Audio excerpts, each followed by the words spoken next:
Welcome peeps and freaks, ladies and gents, to another Hearthstone game. Today we're going to be taking a look at a Murloc Shaman.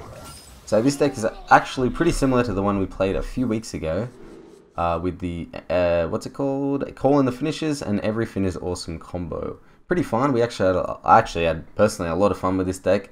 And this one's just a little bit of different variation of that with a Lava Burst and 2 Flame Wreath Facelesses as well. So yeah, we'll see how it goes. Hopefully it performs pretty well. Against a Murloc, I guess we could probably afford to keep Flame Wreath Faceless in the hand.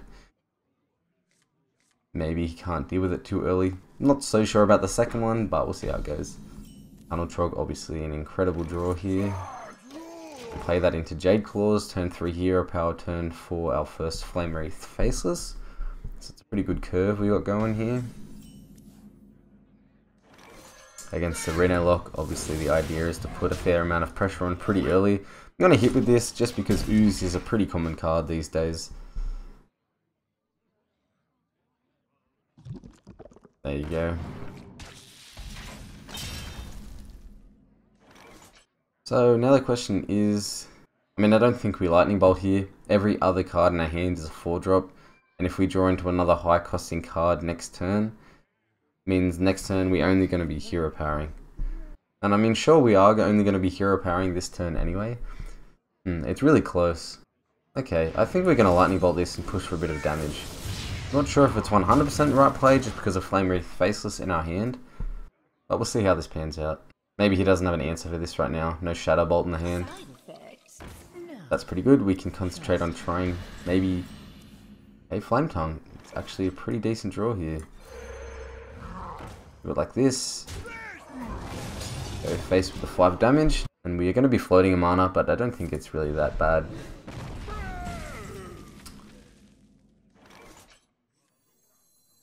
So the fact that we are playing this on turn 5 isn't actually too bad, because it means we have a perfect amount of mana next turn to play the second one. So there you go. Last Crystal Potion. Now we go straight into the second one.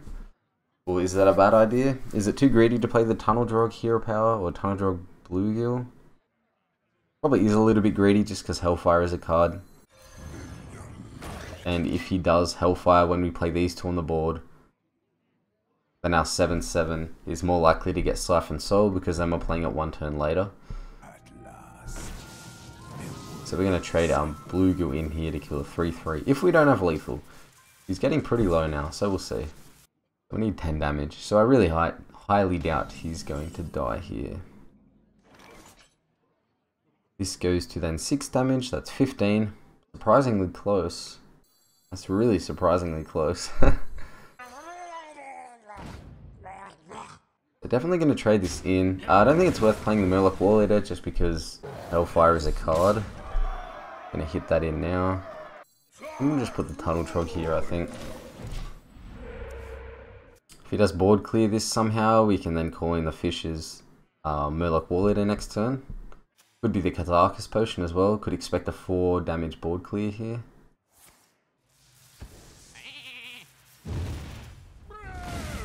Okay, really good for us. Maelstrom Portal, not great. But this does mean that if he wants to use a 3 damage AOE, Hellfire or Abyssal Enforcer next turn, then he dies instantly. He's carrying the coin though, that's important to realize. So it means that he could still, what's it called, Twisting Nether us, Coin Twisting Nether next turn if we go all in on our minions here. Let's just do it. It's fun, what's the worst that could happen? He might have Twisting Nether, sure, but I just like doing this a little bit more. It might not be the correct play. It's probably better to do either one or the other and then Hero Power, honestly. But we'll see how this goes. Just for funsies, get the stuff on the board. Mass Dispel. It's not enough, buddy. And there you go. Pretty decent, pretty decent. Didn't really see the burst damage do too much in this game, but the Flame Wreath Faceless is definitely really nice, especially against a Murloc like that to get the early pressure on the board. So coming into game 2 here against a Priest.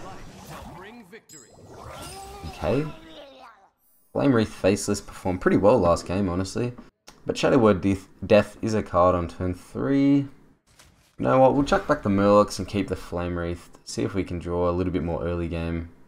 Totem Golem's reasonably decent, so that's good. Hopefully he has a slow opener.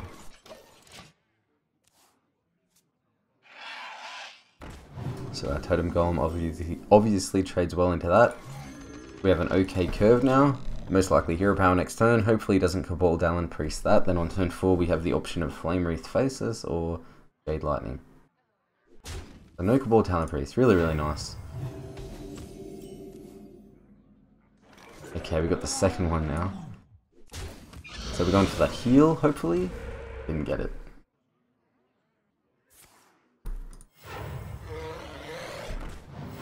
Okay, we can clear that, I guess, with the Jade Lightning and then the Totem Golem, but I don't think that's worth it. I think it's better to just chuck one of these on the board. We could kill this with a Lava Burst though, but then we're still overloaded for the same amount. I think it's better to just chuck down the Flame Wreath Faceless and I hope he doesn't have a death.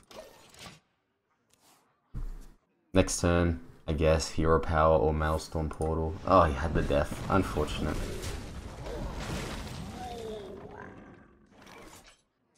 Going for a taunt probably here. It's pretty good. Means you can't kill off this 1/1. This is reasonably at the start of the season, pretty early. So a lot of the decks we're going to see right now are people trying to rank up initially. So it's not going to be too easy on us right here, I don't think. Okay, let's Totem first. We're probably going to Flame Wreath Faceless here, see what we get. We need to try and stick some minions on the board here. There were a few, I guess some other players with the spells in their hand trying to clear some stuff on the board, but I don't see us winning like that, because a lot of the stuff in our hand overloads us, and if we overload this turn, and the next turn, like then he drops a few more minions, and then we drop our 7/7, I just don't see it going very well. It's really good for him, unfortunate.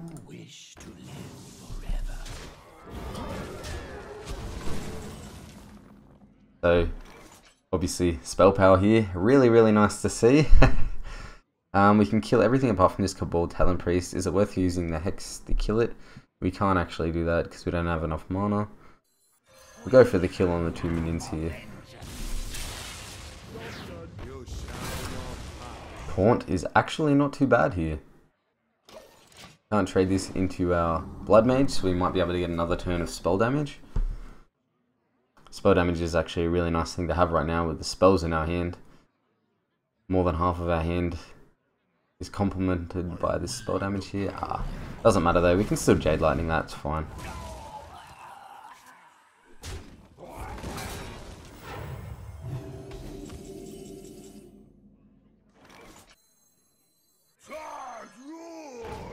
Jade Lightning here. Lava Burst here. Save the Hex. The Priest is very unlikely to have any charge minions, so we might not get any value from this Flame Tongue now. Here we have already seen a Blackwing Corruptor. Maybe, just maybe this Tunnel Trog is safe. Bookworm, okay.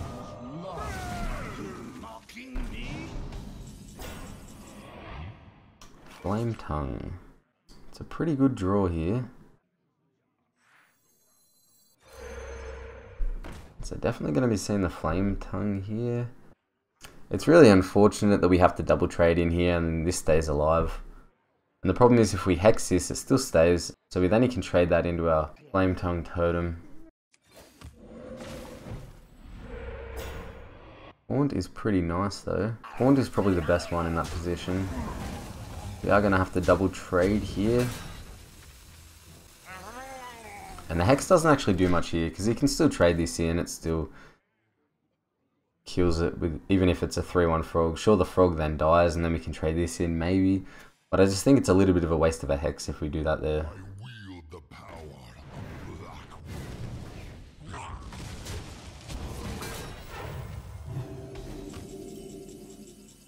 Double calling the finishes without everything can happen. A little bit awkward.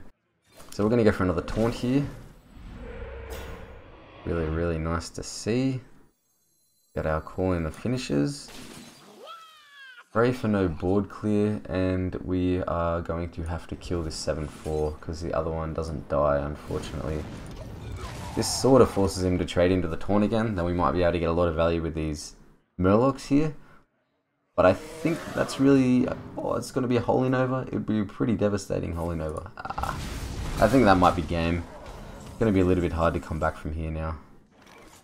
So we have one War Leader, one Blue Ghoul left. We're going to take a fair bit of damage here if we don't Hex anything. Okay, we're going to Hex this guy. And I think our only play here is to just hope to top deck and everything can happen. Sorry, everything is awesome. Then we can play the everything is awesome and our Call in the Fishes and trade into this 2-1 Frog and get a massive board. But apart from that, I don't see us winning this. So we have one top deck here. Please, please, please. Didn't get it. I think that's game then. I don't really see what else we could do here.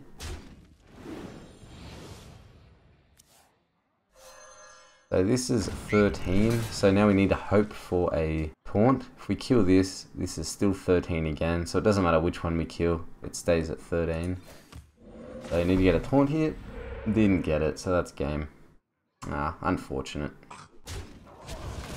Double check, 8, 5, 13, yeah. Well. Had a good run. I'm not 100% sure about the Lava Vest in here. I think maybe it'll help a little bit to have a little bit more draw. But yeah. Deck is still pretty fun to play, so I recommend it if you want to give it a go. And it does make use of the Call in the Finishes, a card that you don't actually see that often, and the combo with everything is awesome and it's actually quite fun and entertaining to use. So yeah, hope you enjoyed the video guys. If you did enjoy it, please leave a like, helps me out a lot. And if you want to see more content like this, feel free to subscribe. And yeah, thanks for watching, have a good day.